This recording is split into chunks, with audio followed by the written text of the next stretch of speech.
Yes, hello, hello guys. Magandang hapon po sa inyong lahat dito sa Pilipinas. At ngayon po ay araw ng Lunes, 3:02 ng hapon dito, Pilipinas time. Ako po si Annie Sipcon. At ngayon po ay pag-uusapan natin ang talagang viral at nakakainis na binitawang mga salita at panawagan ni Alan Peter Cayetano. Woo! No, na talaga namang hindi nag-iisip. Anong palagay mo sa amin, Alan Peter Cayetano? Alam naman namin na binisita kayo diyan, mga DDS senators ni VP Sara. Magbitiw magbitiw. Alam nyo, kung magbibitiw ang lahat, ay ititira nyo ang Pangulong PBBM. Bakit magbibitiw ang Pangulo? Bakit isinasama mo ang Pangulo sa pagbibitiw mo? Ah, hindi mo pa nga nabibigay yung 10K na pangako mo. Ano ka? Ikaw, hindi nakakalimutan ng tao yung 10K na ipinangako mo. Iboto ka lang, ibinoto ka. Alam mo yung 10K, napakahalaga sa aming mga mahihirap na mamamayang Pilipino yan. Bakit ka nambubudol sa mga tao? Tapos ikaw ngayon, ang may lakas sa loob. Ikaw ngayon ang talagang may tapang ng mukha na magsalita, na magbitiw, Pati ikaw kaya ang hindi magbitiw. Matatapos na lang yung termino mo, hindi mo pa binibigay ang 10K, ha? Peter Cayetano, hinihintay-hintay namin yung 10K na yan. Iboto ka lang namin for senator, sabi mo, bibigay mo yung 10K namin. Binudol mo lang kami. Okay ka lang dyan? Anong akala mo sa tao? Gusto ka pa? Hindi ka na namin gusto, Alan Peter Cayetano. Sasabihin mo pa, magbitiw lahat? Ikaw ang magbitiw. Una ikaw, pangalawa ang Vice President, at sumunod na yung mga Duterte senators. Yun ang maganda mong dapat gawin. Pero yun mo ba naman sabi magbitiw na raw at ano raw ng snap election? Gawa na raw ng snap election, mag-election na raw ng snap election. Akala niya kung ano lang yung snap election. Hindi naman yan dito sa Pilipinas yung snap election. 'Di ba noon si Cory Aquino, pinagpilitan niyang mag-snap election, pero ano nangyari? Dinaya pa rin. Eto, pakinggan niyo guys, yung balita tungkol dito kay Alan Peter Cayetano. Ayoko lang makita yung pagmumukha nito na nagsasalita Budol kasi. Alam mo yung 10K, laway na laway na kami sa 10K mo, hoy. Pati ikaw, Marcoleta, isa ka pa. Alan Peter Cayetano, ang pagbibitiw ng lahat ng opisyal. Tinutulak na po ni Senador Alan Peter Cayetano, ang pagbibitiw ng lahat ng opisyal. At magsagawa na lang ng snap election para sa bagong presidente, vice-presidente, mga senado at maging sa kamara. Sa isang social media post, sinabi ni Cayetano na hindi maaaring tumakbo ang isang incumbent official sa isang election. Wow, hindi raw pwede tumakbo ang isang incumbent official sa snap election na to. Bongga. Di pinaparinggan niya ngayon si PBBM dahil siya ay incumbent ngayon. Si PBBM nga ang nagbulgar sa mga kawatan, mga buwaya. Kayo dyan, siya ang nagbulgar ng mga pagnanakaw nyo, tapos pagre-resign ninyo. Gusto na nga namin yung ibulsa si PBBM sa ginagawa niyan, pero inyo sa tinagal-tagal naming naging tao, tinagal-tagal naming naghintay na merong presidente na magmamalasakit man lang sa amin. At eto, nandito na si PBBM. Tapos tatanggalin mo, pagre-resignin mo, hindi nga yan napaparesign ng mga DDS na nananawagan sa EDSA na 200. Ikaw, iisa ka lang, Cayetano. Nananawagan ka na pag-resignin mo ang Pangulo namin. Wala kaming pakialam sa inyo. Kung mag-resign kayo na lang ang mag-resign. Ngayon na. Gustong-gusto na namin yun, napapanaginipan na namin yun na magre-resign na kayo. Tsaka wala na rin naman kayong kabuluhan dyan sa Senado . Senado, Kongreso, wala na kayong kabuluhan, mga party list. Anong kabuluhan nyo? Ang magnakaw? Wala naman kayong ginawa eh. Ngayon, nung naisiwalat yan ni PBBM yung corruption na yan sa flood control na yan, ano pa ang silbi nyo dyan sa Senado? Wala na, di ba? Wala na kayong ginagawa dyan, di ba? Ano pa yung ginagawa nyo dyan? Ha? Gumagawa pa rin ba kayo ng batas? Anong batas ang naisusulong nyo simula nung naisiwalat yan, na ibulgar yan ni PBBM? Di ba wala na? Dapat magbitaw na kayo dyan. Dapat nga tanggalin na yan eh. Napakabait lang talaga ng ating presidente. Hindi pa talagang inaano yung gusto niya na tanggalin ang Senado, Parliament. Talagang kaming mga tao ay sasang-ayon kung tatanggalin talaga, i-abolish ang Senado at yaang Kongreso, dahil yaan ang mga number 1 na magnanakaw. Alright? Sila yung namumuno. Sila yung matataas na pamunuan na namumuno ng corruption. Lintek na yan talaga. Grabe. Election cycle habang mananatili ang mga gobernador, alkalde at barangay chairperson.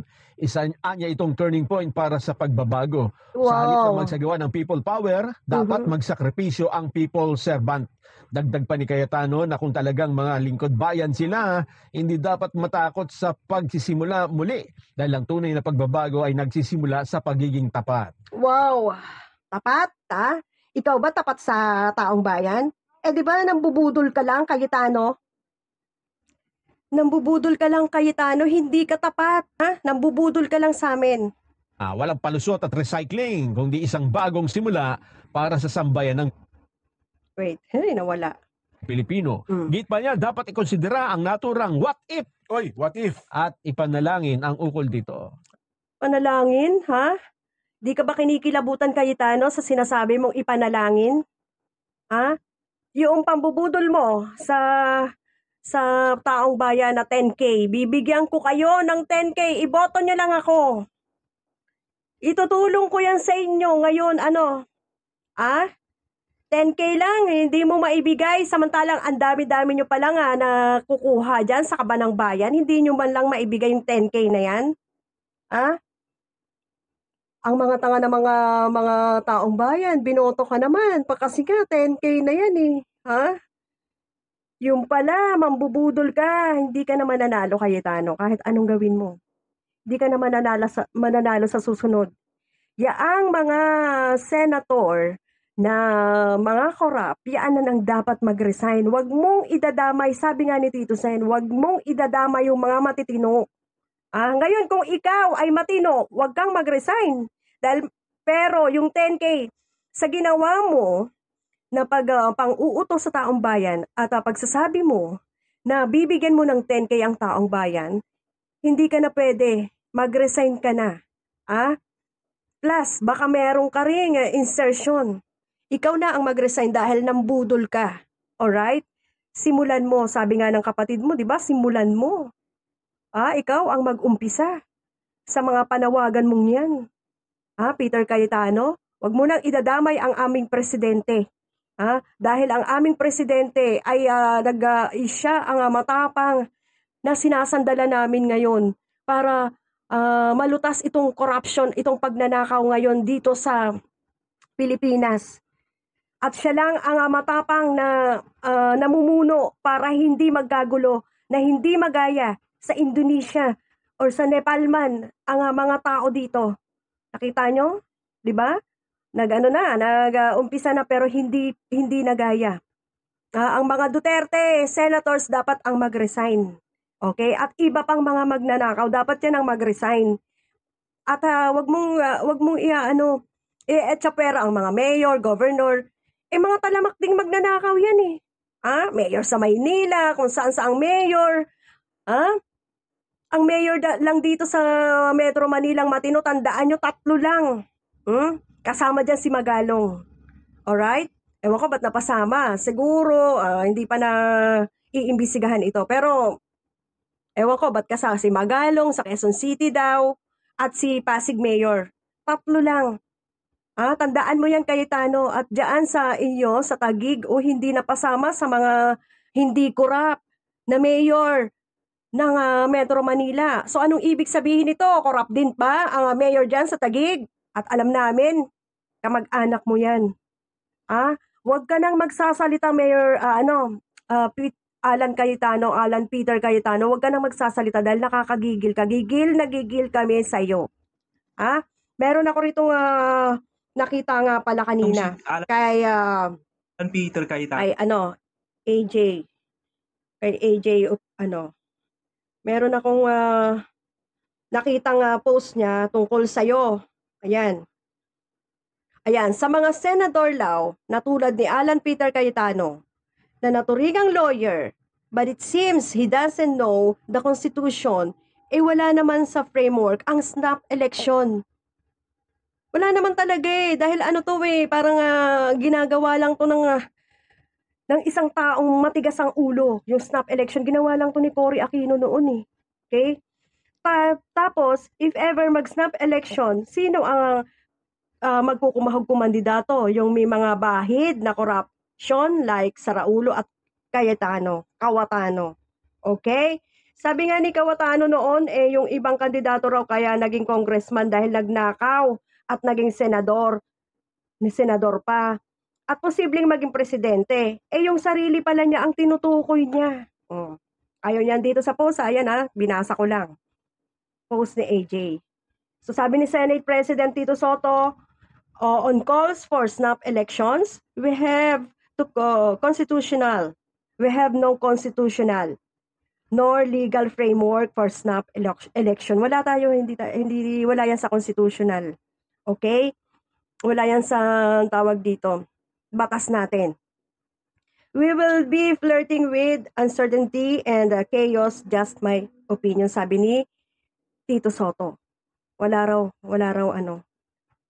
sa framework. Okay? So ano nangyayari sa iyo, Alan Peter Cayetano? Bakit pagre-resignin mo?